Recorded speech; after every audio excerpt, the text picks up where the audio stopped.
Kakistocratie. Kakistocratie. Mais quel mot bizarre! Que peut-il désigner? Une maladie psychique? Une démonstration mathématique? Une contrée bizarre? L'élevage des kakis? Rien de tout cela. La kakistocratie, comme beaucoup de mots savants, est forgée sur deux mots grecs. Kakistos, les pires, kratos, le gouvernement. La kakistocratie, c'est le gouvernement par les pires. Le règne des médiocres. Le pouvoir des incompétents. Alors ça pourrait être le titre d'un thriller ou d'une sombre fiction. Et en fait, c'est une situation que vous rencontrez peut-être tous les jours.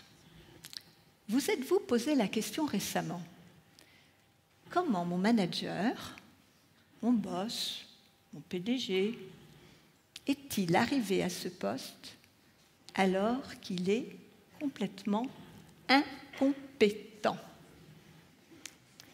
Ou autre formule, comment ce PDG, ce boss, est-il encore en poste après des années alors qu'il est nul et que tout le monde le sait? Bienvenue en kakistocratie. Alors, quand j'ai commencé à évoquer ce concept sur les réseaux sociaux, j'ai eu des centaines de messages. Et ça continue. Alors, il y a des gens qui me remerciaient d'avoir posé un mot, même compliqué, sur une situation complexe qu'ils vivaient, qu'ils n'arrivaient pas à décrypter. Et puis, il y avait aussi, et il y a toujours des centaines de messages, de gens qui m'exprimaient leur souffrance. Car ce n'est pas simple de travailler en kakistocratie. Vous découvrez quoi? Que l'incompétence, que la médiocrité ont de la valeur. Alors que depuis tout petit, on vous dit quoi? Il faut bien travailler à l'école pour avoir un diplôme. Il faut être compétent pour être recruté. Il faut être le meilleur pour être promu.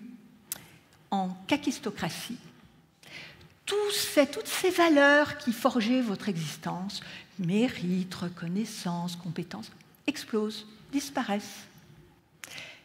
Il y a de quoi être perturbé. Et puis au quotidien, ce n'est pas simple d'avoir un manager incompétent.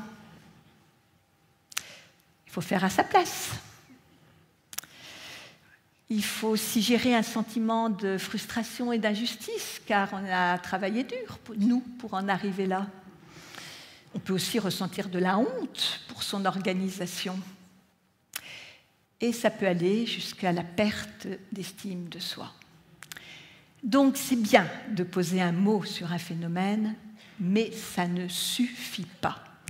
Il faut comprendre le pourquoi et le comment de la kakistocratie. Ça vous intéresse? Alors, je vais vous livrer deux niveaux d'explication.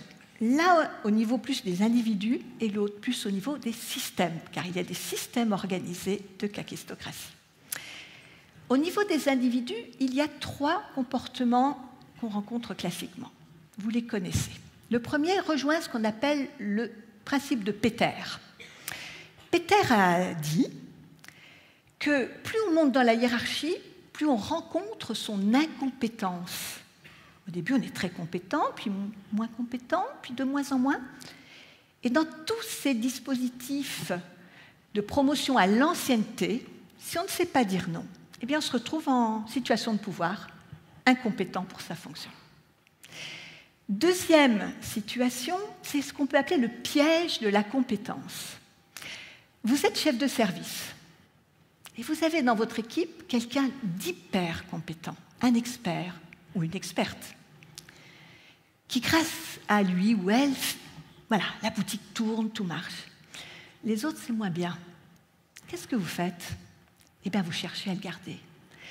Vous allez éviter de le perdre parce que ça serait trop long, trop compliqué.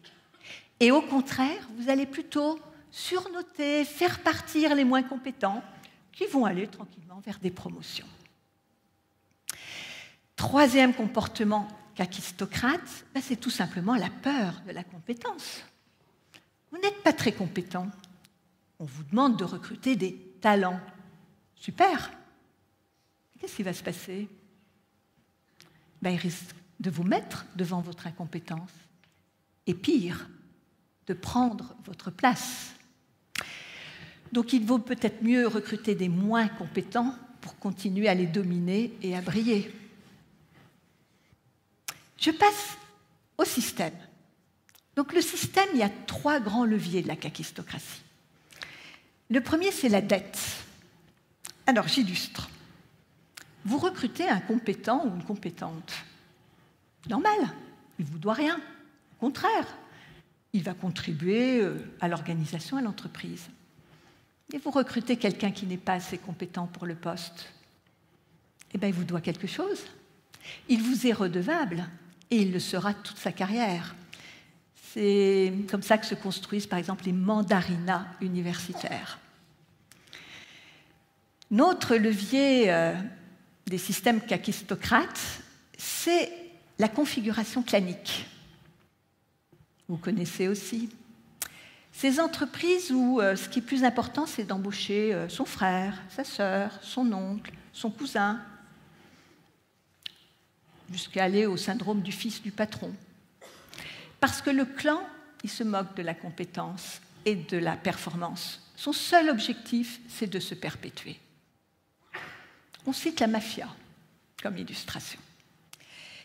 Et puis le dernier mécanisme, c'est le système, la négation de la personne au profit du système. Je me moque que tu sois compétent ou incompétent, c'est moi qui décide qui sera promu, qui ne le sera pas. On retrouve ces configurations dans des systèmes totalitaires où des partis politiques régissent la vie des gens. Alors, après, tout s'entrecroise et s'entremêle. Il y a des gens qui ont des comportements kakistocrates, puis d'autres qui sont dans des systèmes. Mais au centre, on voit bien que la question qui se pose, c'est la loyauté. Posez-vous la question, est-ce que vous êtes loyal à vous et à votre carrière, ou est-ce que vous êtes loyal au bien commun qu'est une entreprise, une association, une administration? La promotion pour bons et loyaux services. Service à qui? À quoi? Mais on sent bien que la kakistocratie, c'est l'antithèse du management, qui par définition aide les gens à se développer, à s'épanouir, à grandir en compétences. Alors, comment chacun à son niveau, au vôtre, peut-il avancer sur ce sujet? Je vous propose 4 étapes. La première, c'est de faire un diagnostic. Est-ce que, réfléchissez, vous avez dans votre entourage professionnel repéré ces signaux dont je parle? Si oui, est-ce que vous adhérez? Il y a peut-être parmi vous des kakistocrates heureux, des kakistocrates assumés, des kakistocrates qui s'ignorent. Si ce n'est pas le cas, il faut du courage. Aurez-vous le courage de dénoncer ces procédés? Car vous avez bien compris que si vous attaquez à la kakistocratie, vous vous attaquez aux gens qui ont le pouvoir et qui n'ont pas envie de le laisser. Et puis, dernière étape, est-ce qu'à votre niveau, vous pouvez faire quelque chose? Que l'acteur en vous fasse bouger le système. Par exemple, recruter des gens qui sont talentueux dans votre service, alors que ce n'est pas du tout la pratique dans l'organisation. C'est compliqué de faire bouger les lignes seules. Alors, il y a 3 pistes pour faire évoluer les choses, 3 pistes intéressantes.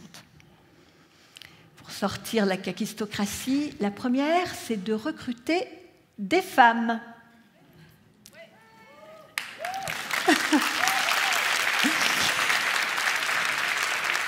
Alors, non pas parce qu'elles sont plus vertueuses, mais parce qu'elles ont un rapport à la légitimité et au pouvoir et à la compétence différent des hommes, statistiquement. Je vous donne un exemple très drôle. En 2011, une loi, Copé-Zimmermann, exige la parité dans les conseils d'administration des entreprises. Il n'y a que des hommes. Donc on va chercher des femmes puissantes, des femmes de direction, des femmes intellectuellement équipées. Et elles disent « Ah oui, moi je suis très intéressée, mais je ne me sens pas compétente pour être dans un conseil d'administration, ça s'apprend. Je voudrais une formation. » Donc on fait des formations pour ces femmes. Et qui on voit arriver dans ces formations? Ces messieurs qui depuis des années siégeaient dans les conseils d'administration sans se poser la question de la compétence. Donc recruter des femmes, c'est challenger l'incompétence. Deuxième piste très intéressante et très paradoxale, c'est de valoriser l'incompétence. Alors on part de loin. Dès l'école maternelle ou le CP, on vous fait valoir qu'une erreur, c'est une faute, qu'il vaut mieux camoufler ses échecs, qu'être incompétent, c'est montrer sa vulnérabilité. Eh bien, si on faisait de l'incompétence, de l'échec, de l'erreur, quelque chose d'apprenant, pour avancer, Mandela disait « quelquefois on gagne et quelquefois on apprend ». Eh bien, se mettre dans cette situation d'apprentissage, c'est une façon de lutter contre la kakistocratie. Et la troisième piste, c'est le name and shame des anglo-saxons, c'est-à-dire pointer du doigt ces pratiques, les dénoncer, pour que plus personne n'ait envie de rejoindre ces organisations et plutôt envie de les quitter. Alors, on est devant des situations complexes et Churchill disait « il ne faut jamais gaspiller une bonne crise ». Je pense qu'en matière de crise, nous avons été servis depuis 2 ans. Il faut en faire quelque chose. Nous savons maintenant de quel management nous avons envie.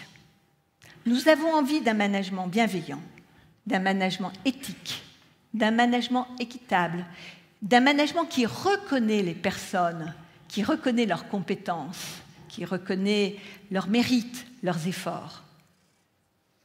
Eh bien, il faut avancer. Il faut avancer et régénérer nos modalités de management. Comme je l'ai dit, c'est complexe, ça demande beaucoup de courage. C'est vrai que les kakistocraties, de façon consubstantielle, se reproduisent. Mais ce que je vous dis aussi, c'est qu'elles ne sont pas une fatalité. Nous pouvons, si nous le voulons, vous pouvez, si vous le voulez, briser les chaînes. Et ça, j'espère vous en avoir donné l'envie et l'énergie. Merci.